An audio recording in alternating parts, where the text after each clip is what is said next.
Well, good afternoon. Today is Wednesday, February 4th, and you're watching The Breakdown, streaming live on the Black Star Network. I'm Brittany Noble. Thank you for joining us. Well, border czar Tom Homan says feds will withdraw 700 law enforcement personnel from Minnesota immediately. It comes a day after discussions between the state's top officials. The details on a possible de-escalation in the state have been the subject of a month-long immigration crackdown. Homan says the leaders in the meeting had their differences. One thing is clear. They all agree that public safety is their number one priority.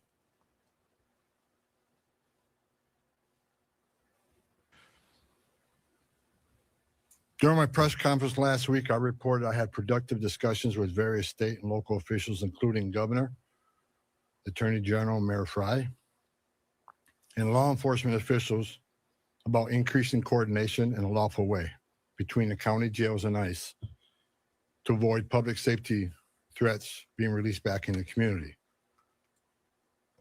While we had our differences, one thing was clear: we all committed to public safety for all who live in the Twin Cities.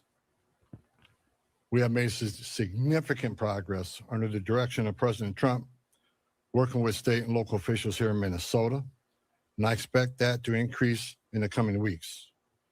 We continue to have discussions. I'll have discussions this afternoon. We currently have an unprecedented number of counties communicating with us now and allowing ICE to take custody of illegal aliens before they hit the streets. Unprecedented cooperation. And I'll say it again. This is efficient, requires only 1 or 2 officers to assume custody of a criminal alien target rather than 8 or 10 officers going into the community and arresting that public safety threat. This frees up more officers to arrest or remove criminal aliens. More officers taking custody of criminal aliens directly from the jails means less officers on the street doing criminal operations. This is smart law enforcement, not less law enforcement. It's safer for the community, safer for the officers, and safer for the alien. This coordination also makes it far more safe for the Twin Cities. Arresting a public safety threat in the safety and security of a jail is the safest thing we could do. Further, less public safety risks are being released back into the communities, reduces recidivism, so local law enforcement can direct their limited resources to other public safety matters in their community. This is another priority of President Trump. The state prisons already cooperate with ICE on this coordinated transfer of custody, and we thank them for that partnership, and we plan to do more with them. I also want to reiterate and emphasize we are not requiring jails to hold people past their normal release time for immigration purposes. We're not asking anyone to be an immigration officer. Well, President Donald Trump signs legislation ending the partial government shutdown that began Friday at midnight. It funds several federal agencies, including Departments of State, Treasury, and Defense through the end of September, covering the remainder of the fiscal year. The bill only extends funding for the Department of Homeland Security through February 13th. That short-term extension means Republicans and Democrats will meet again to negotiate a longer-term funding plan for DHS. Also, the United States has deployed a small team of military officers to Nigeria. General Dagvin Anderson says the move follows his meeting with Nigeria's president in Rome. It's unclear when the team arrived in Nigeria. Nigeria has been in the diplomatic crosshairs of the U.S. following threats by President Donald Trump to attack the country. Trump alleges the West African country was designated as a country of particular concern, a congressional designation in the U.S. for countries responsible for religious oppression. The Nigerian government firmly rejects those claims. Well, former CNN anchor Don Lemon has his first sit-down interview since his arrest by federal agents in Los Angeles last Thursday. He talked to Jimmy Kimmel about this ordeal. Let's roll the clip. Walking up to the room, and I press the elevator button, and all of a sudden I feel myself being jostled, and And people trying to grab me and put me in handcuffs. And I said, what are you doing here? And they said, we came to arrest you. And I said, well, who are you? And then finally they identified themselves. And I said, if you are who you are, then where's the warrant? And they didn't have a warrant. So they had to wait for someone from outside, an FBI guy, to come in to show me a warrant on a cell phone. And by that time, I was like trying to, figure out what was going on to get my bearings, and they dropped all my stuff. My glasses had fallen on the floor. I'm like, I can't read that. So they had to pick my glasses up, and I read it, and still, what does that mean? So, and then it was a bunch of guys, and they took me outside. FBI guys were out there. I mean, it had to be maybe a dozen people, which is a waste, Jimmy, of resources, because I had told them weeks before, maybe once or twice, that we would, I think my attorney tried to contact them once, maybe twice, that I could just go in, and it would have to be the folks who were just working there that day, and they wouldn't have to have all these people following me around. It's more than just a waste of resources. So they grab you and they take you where? Well, you're right about more than just a waste of resources. They want that. They want to embarrass you. They want to intimidate you. They want to instill fear, and so that's why they did it that way. Lemon faces charges of violating a federal civil rights law after he entered a Minnesota church alongside supporters demonstrating against its pastor. Well, actress Gina Torres' Los Angeles home was burglarized. It happened while she was away. The thieves reportedly took off with more than $200,000 in cash and jewelry. Police say the suspects fled the scene before they arrived.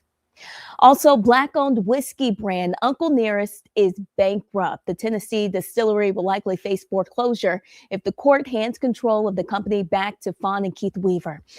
Farm Credit Mid-America of Louisville sued the company and its founders, alleging default on $100 million in loans.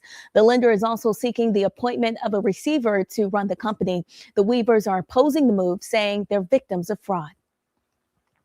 Well, a video has surfaced of Democratic Representative Sidney Kamlager-Dove and Jared Moskowitz during a House Judiciary Committee meeting a few weeks ago. The two recently went viral after a fiery hearing where Moskowitz sharply criticized Homeland Security Secretary Kristi Noem and Pam Bondi. During his statements, you can see Representative Kamlager-Dove becoming visibly animated as she voiced agreement with Moskowitz. In his arguments, Moskowitz calls out Bondi for not appearing and avoiding scrutiny. He also took a shot at Noem, saying she should be fired or impeached by President Donald Trump. Take a listen. And you all, when you need your FEMA money, you don't call Noem, you call Corey. She's a complete and utter embarrassment. By the way, every Homeland Secretary has come in front of this committee once a Congress. I'd like to know the date she's coming. When is she coming? When is she coming? When is she coming? By the way, do you know Pam Bondi has not come in front of this committee? Do you know she's the only secretary to not appear in front of a committee yet? When is she coming? What's the date on the calendar that she's coming? You know what? Let's make it easy. I want to make a motion to subpoena Pam Bondi. Second. To this committee. Third, fourth, fifth. How much are we going to weaken Article 1 of the Constitution while you guys remain? Well, a new study by Charlie Health reveals male loneliness is a complex issue shaped by social and cultural dynamics. The idea concerning masculinity discourages emotional openness and vulnerability. Researchers also found that many men struggle to express their feelings, keeping them isolated due to stigma. In the study, 6 adults, Black men ages 18 through 29, reported feeling always or often feeling lonely that year compared to white men of the same age range. The research also revealed a strong link between loneliness, chronic health conditions, and obstacles to effectively managing diseases. Research suggests creating environments that are safe spaces for Black men. Well, coming up after the break on The Breakdown, new concerns about the future of our democracy after President Donald Trump floats an idea about elections. Roland Martin talks with a voting rights advocate about what's at stake. That's ahead, coming up on The Breakdown.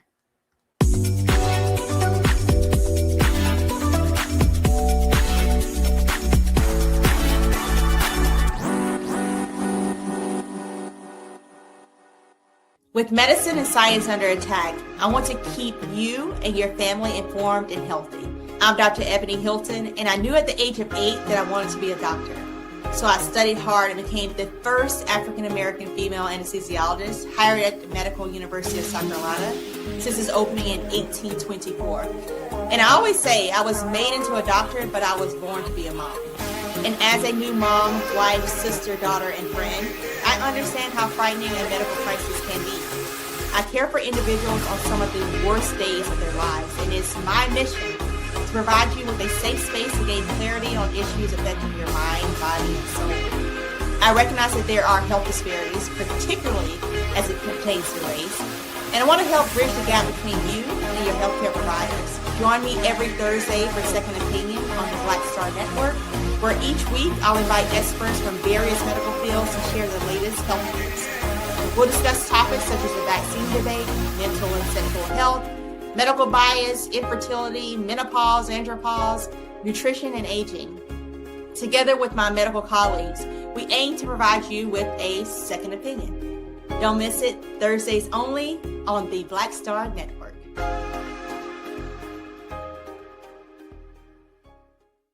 If in this country right now, you have people get up in the morning and the only thing they can think about is how many people they can hurt, and they got the power, that's the time for mourning. For better or worse, what makes America special, it's that legal system that's supposed to protect minorities from the tyranny of the majority.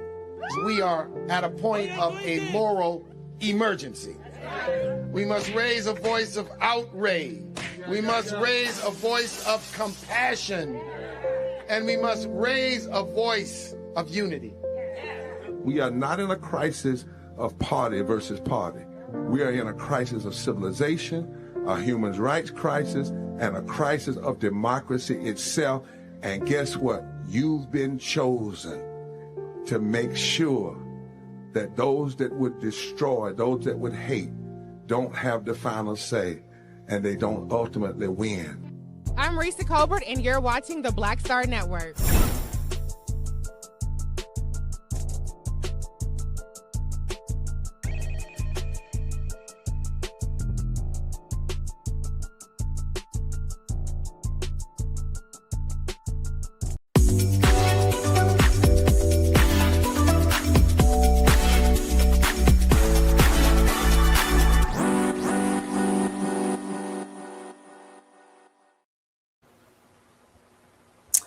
Well, today we are shining a light on those who are Black and missing. 19-year-old Connor Oldfield, who has autism, walked out in his pajamas and vanished. He was last seen January 24th in Plainfield, New Jersey, and now his family is pleading for your help. If you see Connor or know anything, you're being urged to call the police. You can contact them at 908-356-2969. With the 2026 midterm elections approaching, President Donald Trump is calling on Republicans to take over and nationalize voting. Roland and Cliff Albright, the executive director of Black Voters Matter, discuss this very dangerous idea.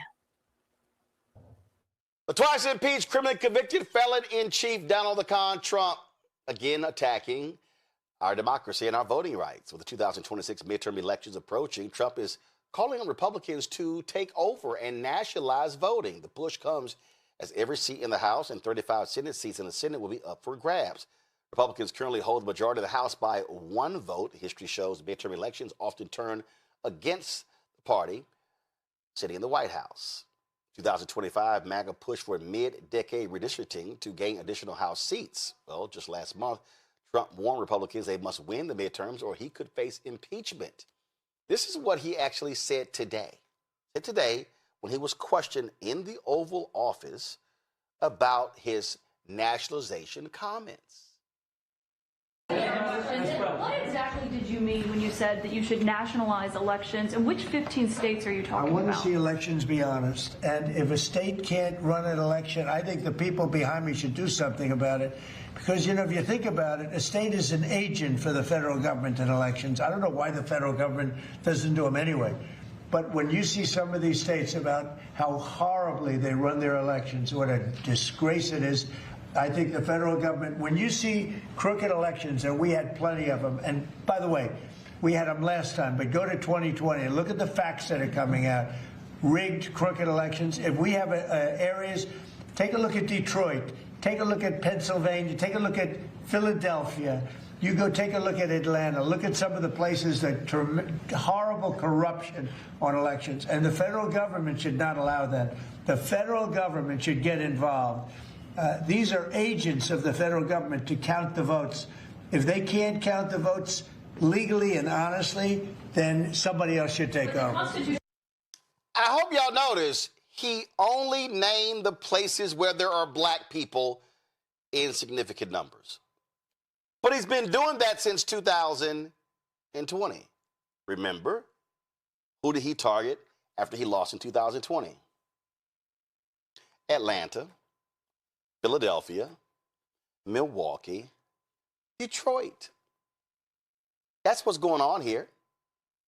It's clear. Cliff Albright, Executive Director of Black Voters Matter, joins us right now. Cliff, I don't understand why states are an agent of the federal government.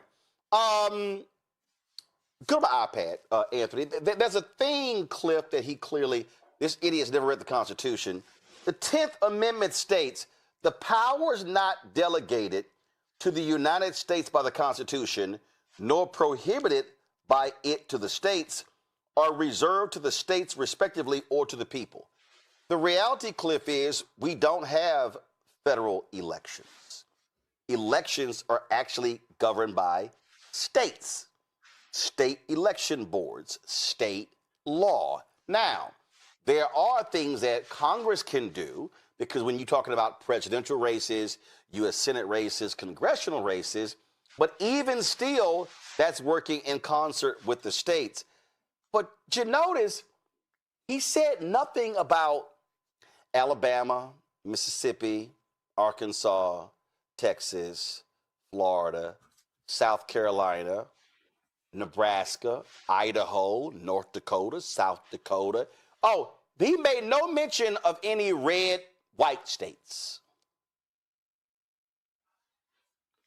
Yeah, and to be clear, what's going on, Roland? And to be clear, you know, for folks that are watching, you may see some other clips, some interviews that have been done from some of these other Republicans where they're trying to clean up what he said. You got them out there trying to say he's talking about the SAVE Act, right? Which is bad enough, which is about, you know, trying to have voter ID in order to keep something from happening, which literally never happens, which is non-citizens voting. But that's bad enough. But they're trying to cover up what he said to say, oh no, he was talking about this other thing.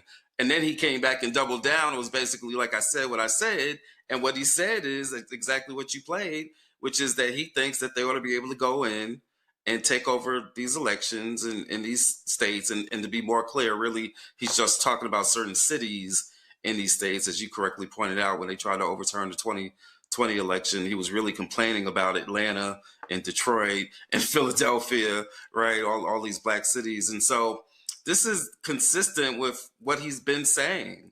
And what he does is that he runs these things up the flagpole. He'll say these things. He'll repeat them every now and then. He'll test out the reactions. And next thing you know, you got ICE agents outside polling places. He was very clear what he's talking about. So don't let anybody gaslight you and act like he's just talking about, you know, some vague concepts of election security. He is talking about federal officials going in, running these elections. And more specifically, what he really cares about is what? I think it was the last sentence of what he said, which is the count. He said, we need to be able to come in and do the counts. Now, here's a man who has cheated on everything in his entire life, including the 2020 election, and he wants to be able to control the counts taking place in these cities. Right. And we got to connect the dots, as I know that you have already, with the raid that took place, the stealing of the ballots in Fulton County just the other day. Well, here is House Speaker Republican Mike Johnson speaking on the very issue. And again, listen to the BS.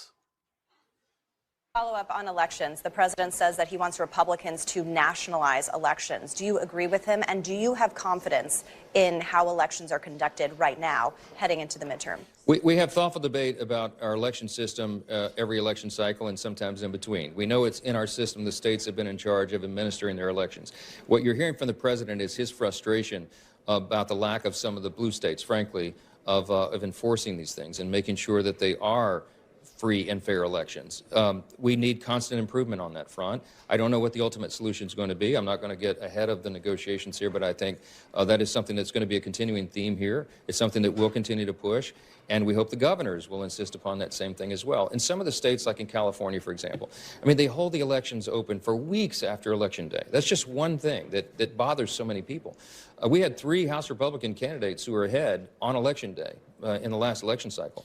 And every time a new tranche of ballots came in, they just magically whittled away until their leads were lost. And no series of ballots that were counted after Election Day were our candidates ahead on any of those counts. It looks on its face to be fraudulent. Can I prove that? No, because it happened so far upstream. But we need more confidence in the American people in the election system, and it's essential. And everybody, no matter what party you're in, should agree with that. The mass mailing of paper ballots or mail-in ballots and all the other irregularities that have haunted us over the last couple of cycles, we need to tighten that up. Now, the red states have done a lot of good work in that front, but it's the blue states that I'm frankly concerned about. So we'll see how the law is modified and what's changed, but I hope we can get consensus to get that done. Yeah. Oh, so he's only concerned about the blue states, and when he complains about this, Cliff, first of all, he's a liar. Then he goes, well, I can't prove it. Yeah, you can't prove it because it doesn't exist. Here's what we know. Depending upon your state, you have some states that say, okay, your ballot, if you mail it in, must be postmarked by Election Day. Some allow a certain period of days for overseas balloting that actually takes place. What you also have that people somehow seem not to understand is that when you have some places where they don't count early votes until after 7 p.m. on that particular night. So different jurisdictions have different rules. And the Republicans don't want to deal with that. And it's like, oh, my God, it's like California is weeks after the fact. Yes, because, again, if you allow folks for mail-in, and see, here's the real deal. They hate the fact that, and this is what we know, they are on record. If more people in America vote, they stand a higher chance of losing. They want fewer people voting, Cliff. Clearly, and I wish I had $1 every time one of them was caught on camera or some recording somewhere admitting as much, hoping that the weather is bad, hoping that, the voter ID does what it was designed to do in order to keep Democrats writ large, but more specifically Black and brown voters from being able to vote. Like, they've been very clear about what it is that they're trying to do. And in fact, if you listen to what in that clip, what Mike Johnson said at the very beginning, where he's talking about the states having jurisdiction over these elections, and he says the states have been running these elections. He doesn't say the states are. It doesn't say the states are supposed to. He doesn't say that the states are going to continue, right? He says the states have. I mean, he has not taken off the table doing exactly what it is that Trump wants him to do, right? Which is to try to federalize, to nationalize, or at least to excuse and turn a blind eye when Trump tries to do whatever he's going to try to do. And so this is a very serious situation. But we've, as we always say, we've got the power to do something, right? As voters, as organizations, as journalists like you. But we also need folks to be having folks who have elected power in some of these states, especially the blue states that they're targeting, to be very mindful, right? To not wait for November, whatever, and then be surprised if there's some attempt to try to federalize these and nationalize these elections. We need them to be taking some steps right now to prepare for that. Whether it's steps like, what some of the states are doing now. Tish James just said something in regards to ICE and the way that they're going to be monitoring ICE. But we've got to make sure that states are prepared to push back if there is any attempt to nationalize these elections. And we have to also keep in mind that it's not just blue states, because as I mentioned before, and as you mentioned, Atlanta is not a blue state, no, right? At least not yet. But they are very, Georgia, I should have said, is not a blue state yet, but Atlanta is a blue dot within this state that they very much want to try to take over. And that's what that raid was about the other day. It's part of a process by which they're trying to take over the Fulton County elections.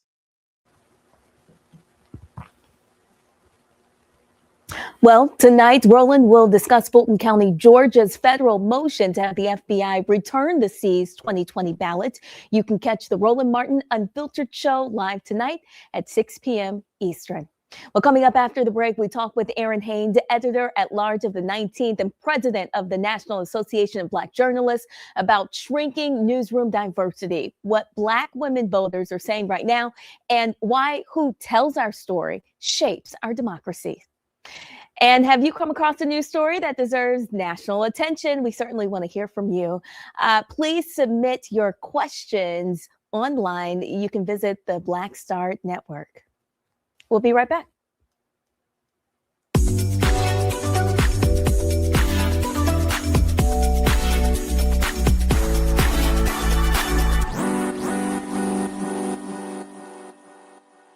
They said the quiet part out loud. Black votes are a threat, so they erased them. After the Supreme Court gutted the Voting Rights Act in 2013, Republican legislatures moved fast. New voter ID laws, polling place shutdowns, purges of black voters from the rolls. Trump's Justice Department didn't stop it, they joined in. In 2018, his DOJ backed Ohio's voter purge system, a scheme that disproportionately erased black voters. Their goal, erase black votes and political power. Yeah, that happened. These are the kinds of stories that we cover every day on Roland Martin Unfiltered. Subscribe on YouTube and download the Black Star Network app. Support fact-based independent journalism that centers African Americans and the issues that matter to our community.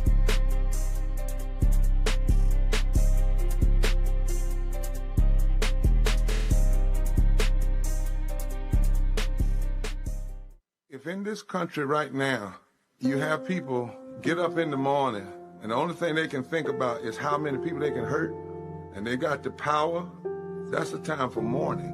For better or worse, what makes America special, it's that legal system that's supposed to protect minorities from the tyranny of the majority. We are at a point of a moral emergency. We must raise a voice of outrage. We must raise a voice of compassion. And we must raise a voice of unity.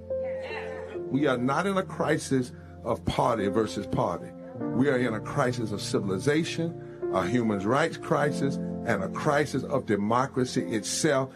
And guess what? You've been chosen to make sure that those that would destroy, those that would hate, don't have the final say, and they don't ultimately win.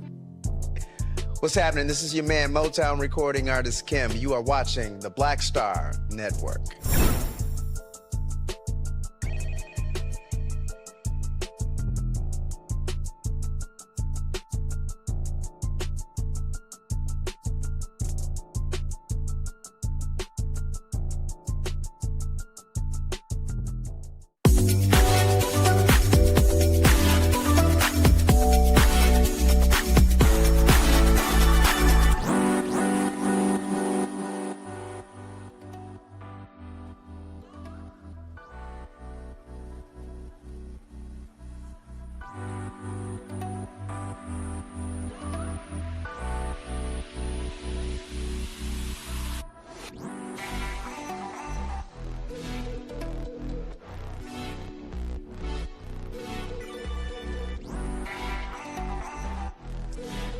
Welcome back. Joining us now is Aaron Haynes, editor-at-large of the 19th and current president of the National Association of Black Journalists. Her reporting sits at the intersection of race, gender, and politics, and her leadership role with NABJ puts her at the center of conversations about the future of both journalism and democracy. Aaron, it's such a privilege to have you on the show. Thank you for joining us here on The Breakdown. Are you kidding? The privilege is all mine. Brittany, congratulations on The Breakdown, and I'm just so excited to be here for your first week. Thank you so much, Aaron. Tell us more about how you became the force that you are in America today. Oh gosh, no, I mean, listen, it's interesting that I have these two roles that you mentioned as editor-at-large of the 19th and NABJ. This journey really started with NABJ. I was a young student journalist trying to find my way, and NABJ really embraced me. People who look like me told me I could do it. Got my start in the Black press in Atlanta, which is where I'm from, at the Atlanta Daily World, telling stories about Black people, about Black life, right? Everything from City Hall to small business owners to parents and just the totality of Black life. And what that experience really taught me was that our stories matter, right? And that they are front page news, that we shouldn't have to justify that to anybody or any outlet, any audience, that our stories matter for the people who need us, but also as part of the larger American story, right? And so fast forward, I can't believe I'm saying this out loud, but 25 years later, really took a leap to start the newsroom that I now help lead, the 19th, which is named for the 19th Amendment. And really we confront the unfinished business of the 19th Amendment, making sure that people who have been historically unseen and unheard in our democracy have a voice, right?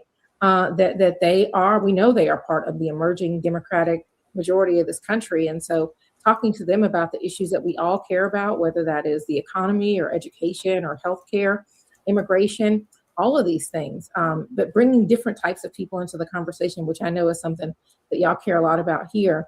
That's really the work that we do day in, day out. So I really feel like, where I am at this point in my career, where I am, leading the world's oldest and largest, advocacy organization for journalists of color in the U.S., it's just an extension of who I am and who I've always been. Go and tell us a little bit more about the mission of the 19th and why this kind of reporting is so critical right now. Yeah, it's also great to be with you this week because we are literally celebrating at the 19th our 6th anniversary. So in 2020, we launched basically because we felt like political journalism was too male and too pale, right?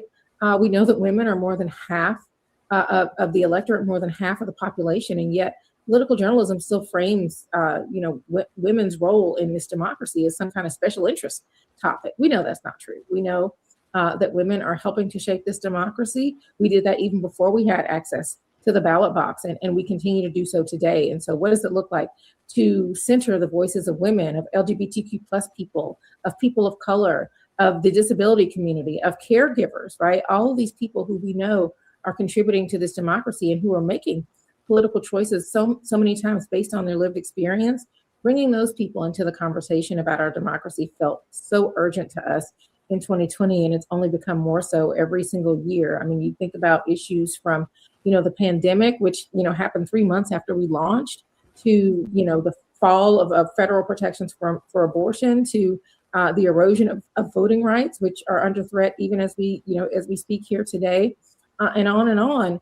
These are all issues that are so relevant to the people that we write for and about. And so I'm just so proud of what we've been able to build, to be able to tell this story, to be able to talk about our politics differently. And now I get to help to lead. Brittany, can you follow up where we are thinking about America's 250th anniversary and what kind of democracy we want to have, who's in it, who shapes it, and where we go from here. Do you ever consider the talk about folks declining trust in media? Absolutely. And listen, I mean, that is why trusted messengers matter more than ever.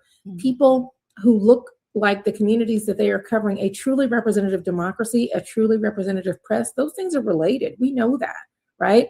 And so, NABJ was started to increase representation in newsrooms because we knew that legacy media was not covering the fullness of African-American life, for sure, but also of so many different communities across our country. We were only telling a certain type of story, and we were making choices about the types of stories that we were telling about certain communities. And so, what does it mean for people to be bringing a gender lens, a race lens, whether we're talking about age or class or where people are in the country? Like, all of these things matter in terms of building trust with the audiences who need honest and accurate information, right?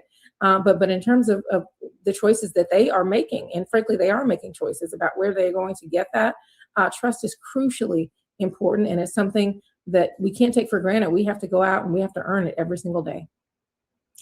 Erin, I know that you know exactly just how many newsroom cuts we're seeing in this country that is shrinking diversity. Can you talk to us about what you're noticing right now? Absolutely. I mean, listen, it's very concerning. we have seen, we've been seeing, a disturbing trend that is only getting worse over the last year, and that we are concerned about even in the early days of 2026, the erosion, the consolidation of media, and what that means, particularly for journalists of color who we know are being disproportionately impacted by these cuts. Oftentimes, we are the last ones hired. We know that this is not unrelated to the attacks that we have seen on diversity, equity, and inclusion, right? Targeting things like race, things like gender, and the intersection of those, what that means, for our industry in terms of who is being lost and what that loss really means for what the coverage is in these communities. I also think about, the erosion of public media, which has, was under attack last year, and what that means in communities that may not have any other source of trusted information. Public media is a huge service, and a lot of our journalists are there as well. So, thinking about all of these things, like when you are eroding Black voices in journalism, that does erode trust in media. But I think what I would also say, though, Brittany, about this moment is just seeing the opportunity for so many Black journalists to really start to create independent media, to continue to reach the audiences who need us. Shows like yours, networks like Black Star. Obviously, we've got a new media newsroom in the 19th.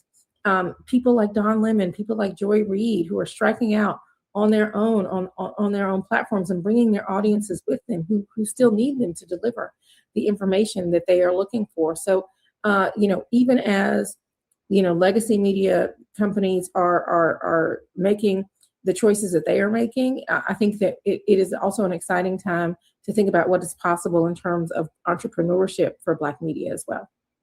Let's go further. Why is it important for Black reporters not to be silenced, but to find ways to share these stories?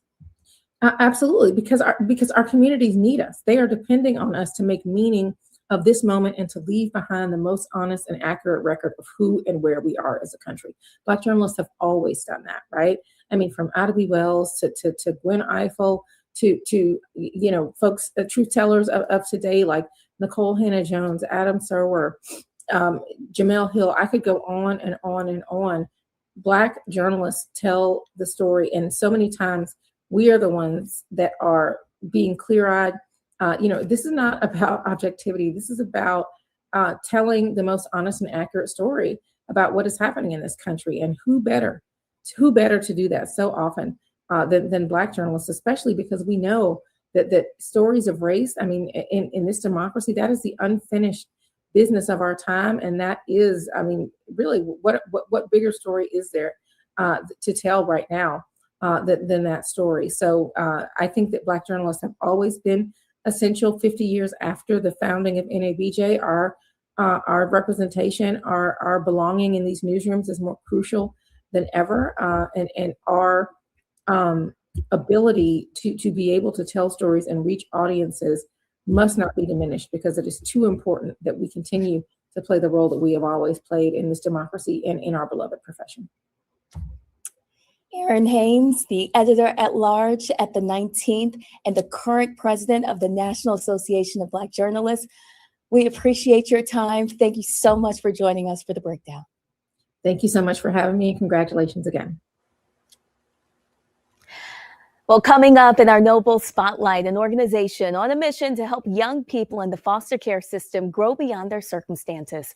Stay with us. And folks, your support is critical to do what we do. You can support us via Cash App using the Stripe code in the bottom left-hand corner of your screen. You can also help us with credit cards. Use the same thing. PayPal's R Martin Unfiltered, Venmo's RM Unfiltered, Zelle at RolandSMartin.com, Rolling at RolandMartinUnfiltered.com. And if you're old school, please just send us a check or a money order payable to Roland Martin Unfiltered. That's P.O. Box 57196 in Washington, D.C. 200037-0196.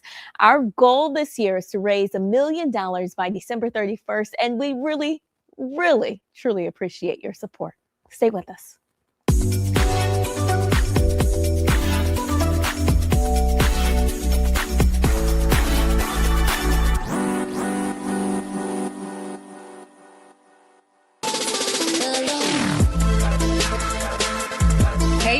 welcome to The Other Side of Change, only on the Black Star Network and hosted by myself, Rhea Baker, and my good sis, Jamira Burley.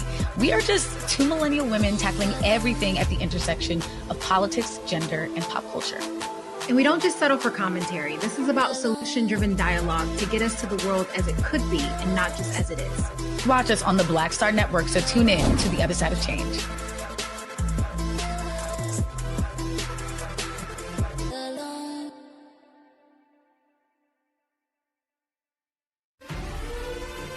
Violent white supremacy is, quote, the most persistent and lethal threat in the homeland. The greatest terrorist threat to the homeland is the homegrown violence stream, including hate crime committed on behalf of some kind of white supremacist ideology. They are coming after everything in Black America. MAGA and Donald Trump are specifically targeting Black America. They are going after the money.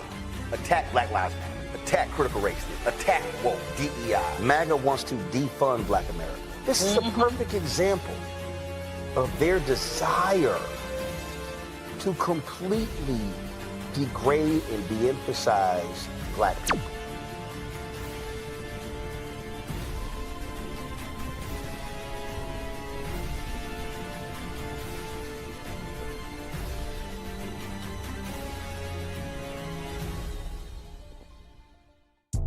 Hi, I'm Swing Cash, Basketball Hall of Famer, and you're watching Black Star Network.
For most college students, move-in day is a celebration. Families show up with cars full of supplies, hugs, and encouragement, a soft landing into a new chapter. But for hundreds of students aging out of the foster care system and heading to HBCUs each year, move-in day can feel a little isolating. Sitting in a dorm room with no family, no boxes, and barely the essentials that they need.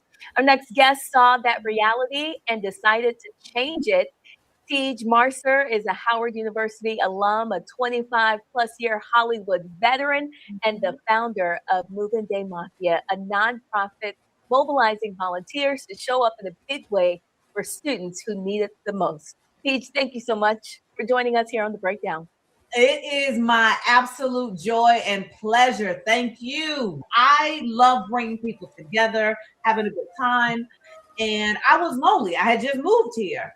And one thing led to another.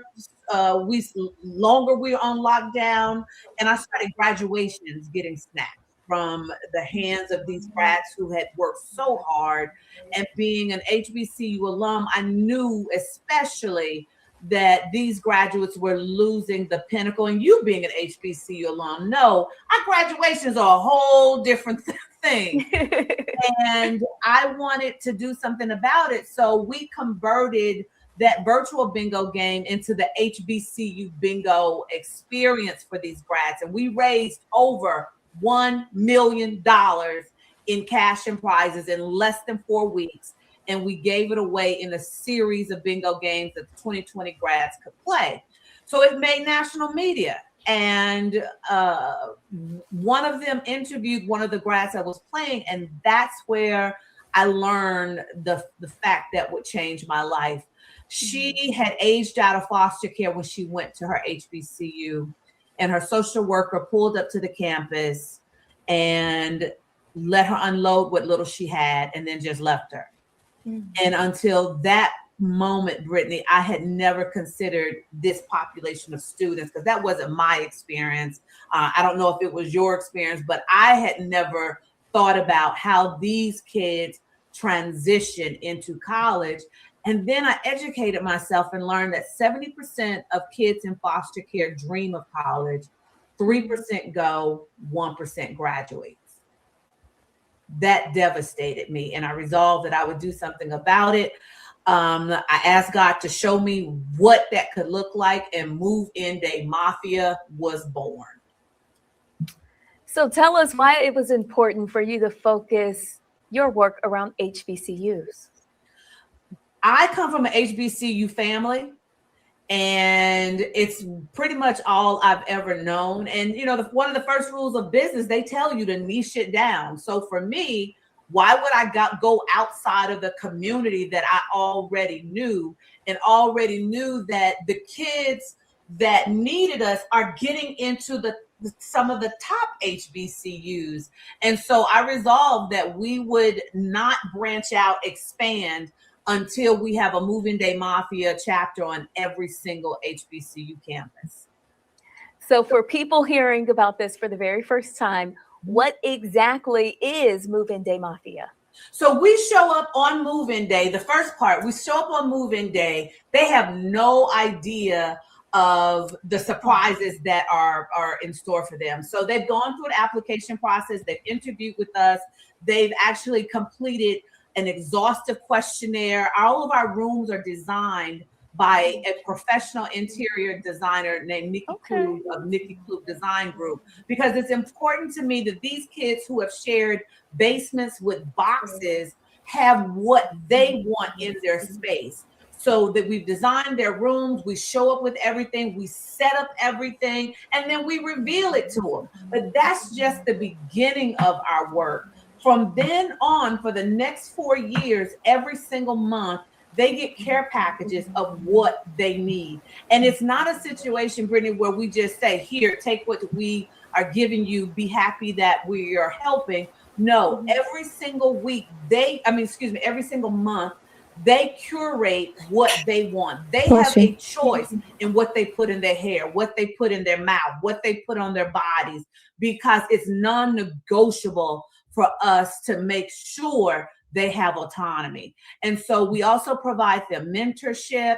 I just had meetings today where we're talking about what the transition of once they graduate, what that's going to look like when they're in full-blown adulthood. So we want to be a holistic package to surround them, because my mom, when I graduated, I could move home if I needed to. I didn't. But I could move home. I knew that there was always a safety net. So we want to be that for these particular students. And why is it important to include monthly care packages? To take the stress off of them.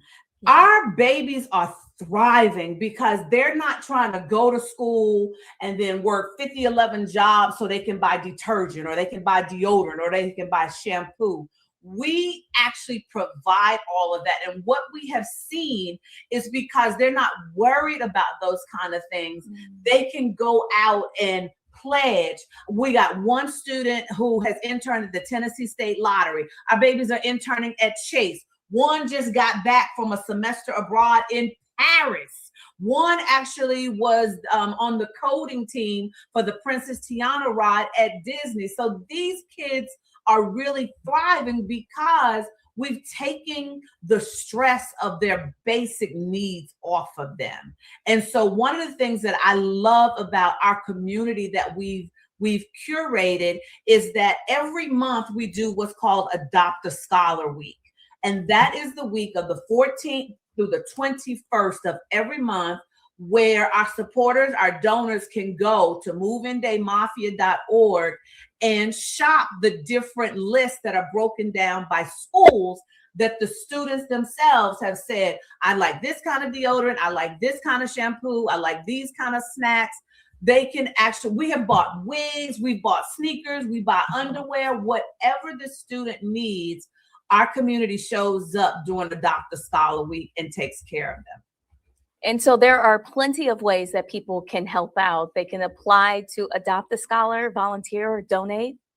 Yes, at moveindayMafia.org. If you hate shopping like I do, just go donate. We're using the money to buy their needs. During move-in season, we're going to need more volunteers to descend upon the campuses that will be moving in new students. Brittany, to date, since 2022, we have moved in 109 students across 28 HBCUs, and we ain't stopping no time soon. So if you want to volunteer for move-in season, we have virtual volunteering that happens. We pretty much are a volunteer-run organization. So we need people who are check writers. Go donate. If you need to be in the trenches, you ain't got a lot of money, but you got time. There is a place for you at moveindayMafia.org.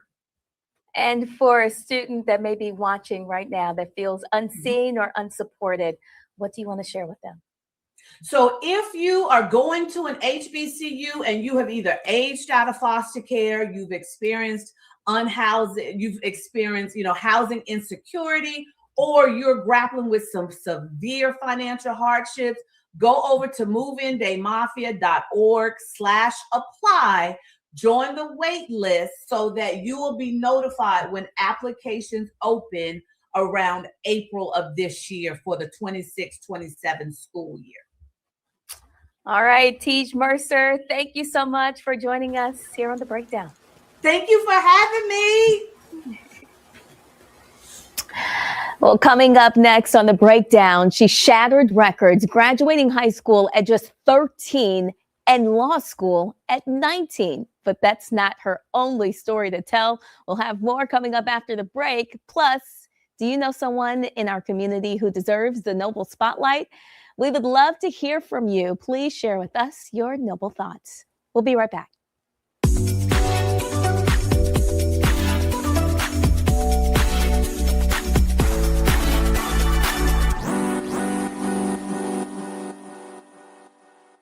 With medicine and science under attack, I want to keep you and your family informed and healthy. I'm Dr. Ebony Hilton, and I knew at the age of 8 that I wanted to be a doctor. So I studied hard and became the first African-American female anesthesiologist hired at the Medical University of South Carolina since its opening in 1824. And I always say I was made into a doctor, but I was born to be a mom. And as a new mom, wife, sister, daughter, and friend, I understand how frightening a medical crisis can be. I care for individuals on some of the worst days of their lives, and it's my mission to provide you with a safe space to gain clarity on issues affecting your mind, body, and soul. I recognize that there are health disparities, particularly as it pertains to race, and I want to help bridge the gap between you and your healthcare providers. Join me every Thursday for Second Opinion on the Black Star Network, where each week I'll invite experts from various medical fields to share the latest health news.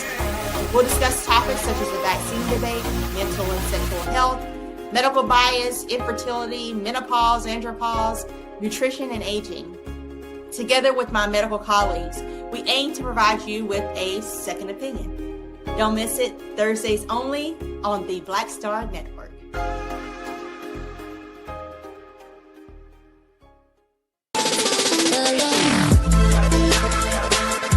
Hey y'all, welcome to The Other Side of Change, only on the Black Star Network and hosted by myself, Bria Baker, and my good sis, Jamira Burley. We are just two millennial women tackling everything at the intersection of politics, gender, and pop culture. And we don't just settle for commentary. This is about solution-driven dialogue to get us to the world as it could be and not just as it is. Watch us on the Black Star Network, so tune in to The Other Side of Change.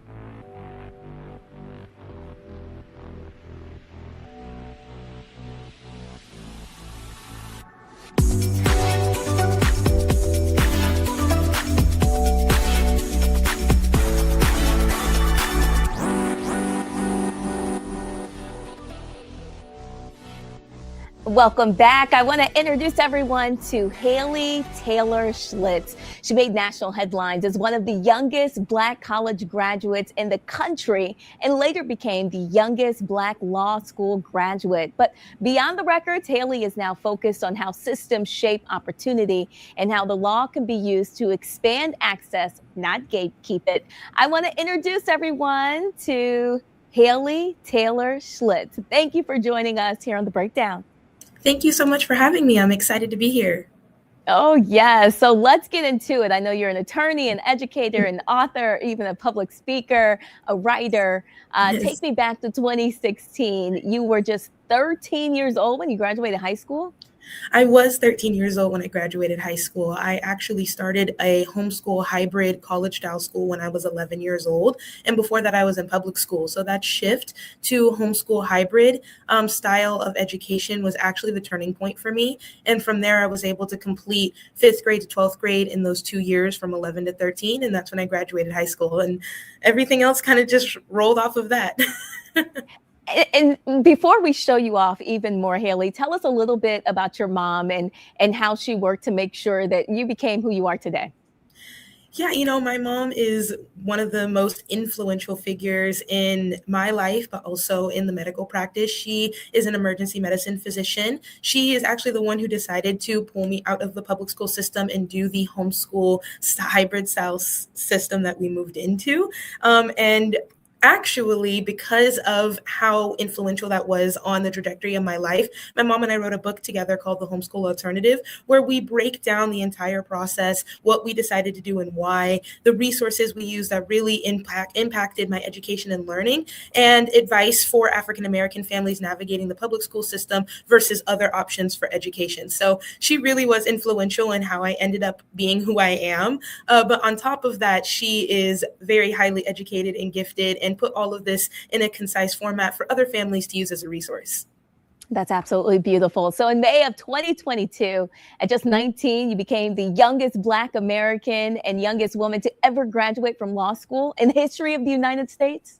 That's correct. Those are the two titles that I did achieve when I graduated and I hold right now. It is something that was never planned. Sometimes I get asked that, is this something that when you started homeschooling, you kind of did the math and figured out that this is what you wanted to do? And that was really not it. Actually, I was a major in chemistry when I started my undergraduate program, and I switched my major to education and decided to go to law school about halfway through my undergraduate degree. So this was something that really was catered education for me as a student, rather than about titles, but that is the title I hold after graduating law school a couple years ago.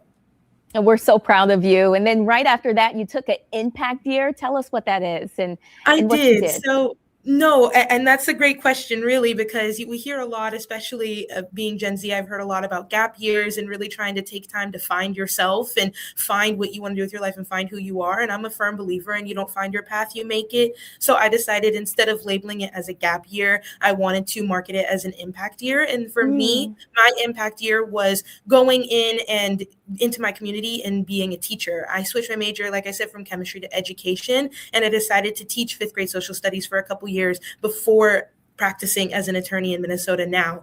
And that was time where I was able to give back to my community, develop myself as an individual, follow my passions in education and teaching, and set me up for future policies that I want to write with my own experiences, and nonetheless still be moving forward and progressing overall in my career. So I really want to encourage others who are young and think, oh, I'm going to find myself if I just wait 1 or 2 years, to do something active, to give back to your community. And in that, you may end up building yourself into something even greater than you could have imagined.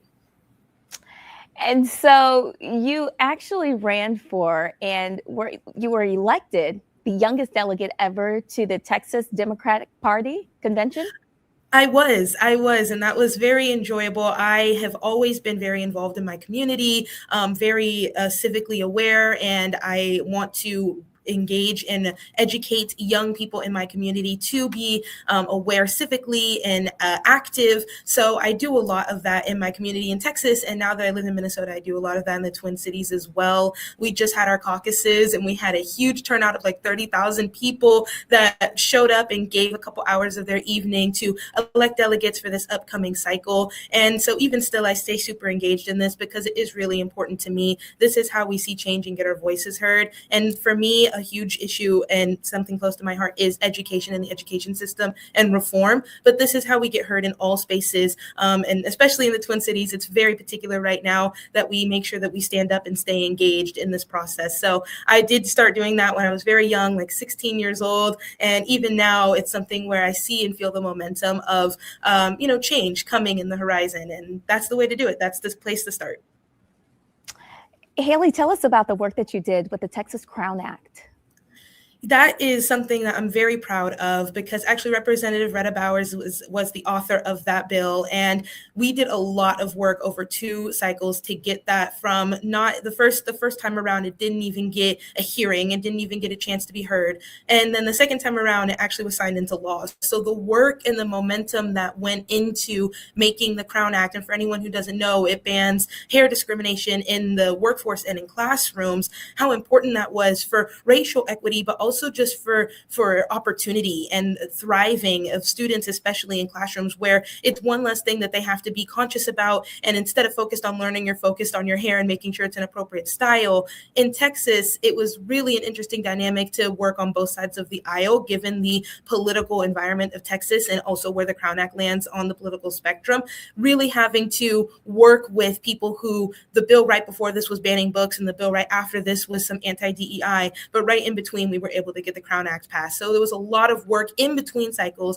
And that's really what I want to emphasize from that is, a lot of misconceptions are, I can't vote, so I really can't be engaged. But that's not true. There's a lot of work that happens in between election cycles where you can go from 0 to 100, just like the Crown Act did, even in a state like Texas. And that is things like being a delegate. It's also things like volunteering, holding your elected officials accountable, staying educated, raising awareness, protesting, all the things. And so that is what went into the Crown Act. We did education forums all across the country, but also all across Texas specifically in between those election cycles to make sure that it got where it needed to be in the second time around. I'd also like to highlight that Haley was elected to serve as a delegate for Vice President Joe Biden at the Democratic National Convention. I also want to highlight some of the pieces that you wrote because, you're putting yourself out there. Talk about when the fight against hunger becomes a casualty of Trump's cruelty. I've written a lot. I'm very proud to be engaged with Black media. I write for Insight News and the Hub News right now, and I'm very proud to be able to get my voice heard on those platforms and raise awareness. And the one that you just highlighted specifically is a column that I've written. I've written a lot of columns about the ramifications of the current Trump administration and what we're seeing right now. And sometimes it's things that go overlooked or things that are not talked about enough or things that you didn't even think would be a ripple effect. And so one of the things that I focused on in my writing, especially in the Black media that I write for, is how the Trump administration, how housing insecurity is rippling and impacting, especially young people, because I'm Gen Z. So that is a perspective that I bring to those platforms. And so things like food insecurity, things like housing insecurity, especially in between semesters in college or trying to figure out, paying tuition and paying for books and all the things in between from food and groceries. It really is a bigger picture than we realize. And so those are some of the things that I've written in my columns about the lived experience of Black youth. And especially under this administration, we're seeing a lot of dynamics overlap here. And some things, like I said, are things that people didn't even really think about, including food insecurity and housing insecurity. So those are things that I do write about. And of course, things like modern events and political topics as well. So I try to intersect my experience as a Black woman, an attorney and teacher, as well as Gen Z and modern events that we are seeing in the news now and bring all of that into one piece. And so what you highlighted is one of those columns that I've written. So if you're interested, you can go check it out. That's good, Haley. One of the other stories I want to highlight is erasing Black history, dismantling democracy. It's all connected. What did you want us to take away from that one? It is all connected. And as I've been listening to you in the show specifically today, talking about Nigeria, talking about, ICE leaving Minnesota, or part of the ICE here is leaving Minnesota. There's still hundreds left, but 700 are leaving Minnesota. Hearing about just how interconnected all of this truly is when we see parks and exhibits on slavery being taken down. It is interconnected. And so again, what I try to bring to my columns is these perspectives and topics that are not discussed enough, or not discussed in the perspective and intersectionality that I bring. And so for that, the erasure of Black history is something that we're seeing has been a long plot. Of course, in the history of America, we see that, but has been a very long plot, specifically under the Trump administration, since his first administration and in between and now, a long-term plan, and how it's connected to limiting voting rights, how it's connected to housing insecurity, like we were just talking about, how it's connected to the livelihood and the prosperity of Black Americans in this country, and how it's connected to ICE and what we're seeing, everything happening right now in the Twin Cities and nationwide related to ICE, and really how directly it impacts the African American community and how much power we hold in being able to change the trajectory of this. So that column was really writing about the what it sounds like, as you captured it, the erasure of Black history, how that's looking right now in modern day, how it's echoing what we've seen in the past and things like the civil rights movements fought against.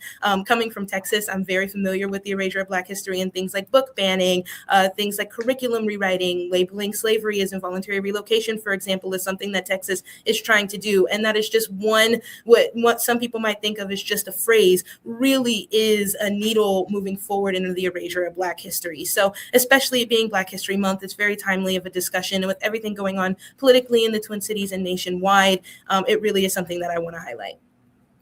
And Haley, if you don't mind, really quickly, you got me feeling my age with this column. What's up with the Gen Z stare?